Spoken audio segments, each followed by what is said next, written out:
I'm so delighted to have John Scherber here today. He's a wonderful, wonderful author whose books I've enjoyed and also a close personal friend. So, John has written two kinds of books. One of them are mystery novels, and the other are books about expat living. So, I thought today we would talk about the expat books and his experience as an expat, and then we'll do a future video on the really wonderful mystery novels, of which there are soon to be 31, and of which I think I've read 8 or 9, maybe 10 of them, and really have enjoyed them. So, good morning, John. How are you? I'm very well, thank you. Well, good. Well, why don't you tell me how you became an expat? Years and years ago, starting in the late 90s, my wife Christine and I were taking the kids on Mexico vacations during school breaks. And we were doing the beaches, and that was great. And we really enjoyed it, but kind of as an aside, she and I were saying to ourselves, as nice as this is, I wonder what those old colonial cities in Mexico are like. That must be really something. So we took an opportunity at the very end of the 90s to just she and I to come down to San Miguel and take a look at it, and we were really impressed. And then over the next few years, we looked at Merida, we looked at Guanajuato, we looked at Oaxaca, but pretty much we decided that when the kids were gone, we'd leave too. We'd go to San Miguel and give it a try. And how come San Miguel? I mean, Oaxaca seems super attractive to me, and so does Guanajuato City. I really liked Oaxaca, but Christine didn't like it as much. Oaxaca is definitely more political than San Miguel, and sometimes that interferes with getting around. There are a lot of protests and other kinds of things. So that was not as good a choice for her. Neither of us liked Guanajuato as much, although it had great character. And Merida we both loved, but it was just tropical. It was way too hot. So yeah, that was a no-go.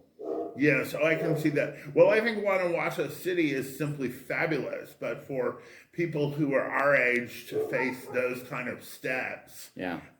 is potentially a limiting factor. Yeah. 5 or 10 or 15 years into the process. I think so, yeah. And so then, what made you want to write about this experience? Well, that really has deep roots. I wanted to be a writer since I was in high school, and I got into the writing program at Minnesota, where I lived, and then I left there after a couple of years, and I got into the writing program at San Francisco State, which was a superior and more prestigious program. And I ended up graduating at Minnesota. I got a job as a staff writer in mental health for the state of Minnesota right out of school. And it was great to have a salaried writing job, but really what I wanted to write was fiction. So I wrote a couple of novels that I knew were not all that great. And I got discouraged, and I thought, I can't spend a year on one of these things and not have it be any good. So I quit. And I was 25 years old. So over the years, I got into some other businesses, and, I did some furniture design and custom building and that sort of thing. But I always regretted that I had given up writing, and I would try every 3 or 4 years. I would make an attempt to get back into it. I'd have an idea, and I'd write it down and start, and I'd just get the most visceral reaction against it that I'd freeze up. And over time, I realized that I had just a colossal case of writer's block, and I would most likely never, ever get back into it. And I was frozen up for 37 years. So. Interesting story. Any idea really why? Sure. It's because I didn't think about it. Yes, I would imagine you would have given some time to that. Writer's block happens when your fear of failure is greater than your desire for success. Okay. So in the meantime, I had also become a painter, which was another ambition of mine, and I was in a painting trip, and I was driving down through the Carson National Forest into Taos, and an idea came into my mind of a woman who is coming to pose at an artist studio, and she has one idea of what might happen, and he has another one. So as I drove, I memorized the conversation. I rehearsed it over and over again because I thought I really liked it. And I got to the hotel in Taos, and I sat down at the laptop, and I wrote it all down, and I finished it, and I did not have that same visceral reaction. And in the few days that I was there in Taos, I wrote an entire chapter based around it, and that was the beginning of the first of the mysteries, which is called 20 Centavos. But that's a different conversation. Okay, right, and we'll have that conversation for sure. But what made you write about the expat experience? We had moved down here in the summer of '07 and made some friends fairly quickly. It's easy to make friends here, of course. And we were having dinner, a table of 8, at our house in town, and we'd had a few glasses of wine, and just into my head I said the question, why are we here? So some of the people thought, well, this is an existential kind of question, but it really wasn't. What I was asking was, how did each of us end up settling here of all places?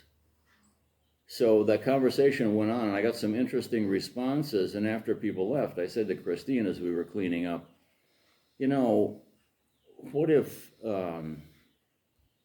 people would talk to me for a book and just tell me their stories of how that happened? And my agent, who was, by this time I had written, I think 6 or 7 of the mysteries, and my agent had said to me, well, would you ever do a nonfiction book about living in Mexico as an expat? And I said, no, I'm really interested in the mysteries. But then the more I thought about it, the more I thought, gee, that could be very interesting. And so I started working on that, and I did, in fact, then write that first expat book, which was called San Miguel de Allende, Place in the Heart. And what did you most want to convey in that book? I wanted to present a means of someone who was contemplating being an expat or thinking about whether that might be the right thing to do. I wanted to provide that person a means to put his or her feet in the shoes of people who had actually made it work. And they did, in fact, tell me what had worked for them, what hadn't worked for them, the mistakes they had made, what they would tell someone who was contemplating a similar move. And if you were going to write that book, because I know we have several expat books that we're going to talk about, if you were going to write that book again today, is there anything that would be meaningfully different? Yes. And what would that be? It was, in planning that book, and in saying this, it doesn't invalidate the book, but in response to what you're suggesting, would I have done it differently? I asked everybody the same set of questions, and I did not reveal the questions to them in advance at all, because I wanted a kind of spontaneity when they heard the question. I wanted to get the first reaction.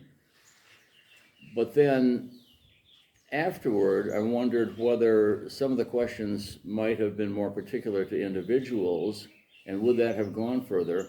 So in subsequent books, when I scheduled a conversation, I obtained from the person I was going to talk to a couple of paragraphs about their life here and what was meaningful to them and what was not, and what they had done in the past. And I framed the questions in such a way that would elicit that kind of information so that they could tell me more of their individual story. And I sent them the questions in advance because I discovered that another way of looking at it was there were questions on the list that they hadn't anticipated in the past, and if they had been able to anticipate them, I might have gotten a more thoughtful answer, Okay. which I think is correct. But as I said, didn't invalidate the first one, but I think going forward, it was a better way to do it. So, what's your general view of why the majority of people come to live here and what they're looking for and what they get? I don't think that's a question I could answer. I don't much tend to generalize, and my task as a writer really is to look at individuals and individuals are the ultimate minority. There's only one of each. So that's really been my focus, and I haven't ever tried to put together a theory of what makes a successful transition to expat life. I've just looked at people and the experiences they've had doing it. And what's your general sense of what percent has been positive and what percent has been negative among those people? Positive and negative in terms of them being successful and bringing it off? Well, I mean, do 80% of the people who come here have a positive experience, or is it 25%? I mean, my guess is it's closer to 80 because I see people coming and staying, but and people come looking for different things. Many people come because they're really looking for some kind of healing, and other Sure. people come because they're looking for an adventure, and Yeah. there are a few people who have outstanding warrants, but you probably didn't interview a lot of those in your book, but things like that. Yeah. I would think I would agree with you on that. 75 to 80% probably have a positive experience here. One of the interesting things was in that, first of all, to talk to some of the people who had really been here a long time. And I'm thinking now of a woman named Betty Kempe. Oh, yes. And I can remember a story she told about, well, here's how you got a long distance call. The long distance call would come into what is now the Starbucks building on the edge of the main plaza, the Jardin, and that was then the phone company. And a kid on a bicycle would come out to your house and tell you that you had this long distance call. She would get in her car. She would park on the edge of the plaza, which apparently you could do with no trouble then. There were like 4 cars in town. She would go over to the Posada San Francisco and have a drink after telling them that she was here, and they would put the call through again. Then they would send a boy across to the Posada. So it was about an hour to an hour and a half process to get a long distance phone call. Yes, well, it's This is in the definitely late 60s. It's definitely not your father's Mexico. No. I can remember being at a mineral water spa in Jalisco, and I was doing some really important business, and I said, I have to make a phone call to Los Angeles, and they handed me reins because I had to jump on a horse and ride several miles to this little village, and then there was one phone in the village, and for a half a century, that was sort of the basic Mexican structure. Yeah. And I had to stand outside using this one phone, talking to people. And I actually was negotiating buying a company and all kinds of things. So there were all of these Mexicans sort of gathered around wondering what this guy had jumped off the horse exactly to do. Yeah. So that's pretty wonderful. And really, Betty Kempe, in so many ways, is one of the really big pillars of the expat community because she opened a hotel, and then Right. all of these people came to the hotel and they said, wow, we really love it here. And she said, well, I know this person who has a house for sale, and maybe you can go talk to them and whatever and Yeah. whatever. Yeah. And that really started the ball rolling. Yeah. And I think for everybody, even for the majority of the very earliest people, they took some comfort in there being other people from their country who spoke their language, Sure. who they could at least now and then sit down and talk to. Yeah, yeah. Yet, in a lot of ways, Mexico doesn't change much, which is one of the things I like about it. I always say that in some areas of this country, it's still 1950. Yes. They haven't, moved that calendar along in quite the way some of the rest of us have. And it is less trendy, and I like that kind of the perseverance of traditional values here is something I really value about Mexico. And as things go through the world in other countries and values change overnight, you don't really see much of that here. Yes, that's true. I mean, much of this reminds me of growing up in South Louisiana in the 50s and 60s, where you see guys walk their kids to school, and people are generally calmer. That has changed a little bit as San Miguel has become bigger and busier. But the first year I was here, I was in a taxi, and the taxi stopped. A whole line of 20 cars stopped because there was a small delivery truck delivering to a little tienda. And my cab driver jumped out of the cab to help the guy unload. And that was the moment that I knew that I was really somewhere special, and that this was somewhere that really resonated with me. So what else? You've written how many books about expats so far? 5 expat books. All right, yes. And then later, and we will tell at the end of our time together, we'll tell a secret that there's a 6th one coming that we will be talking about in a future interview. So after that first one, I thought I really had enjoyed writing it, and it had been well received, and I thought there's another story here about expats that settle in places that don't have a pre-existing support group.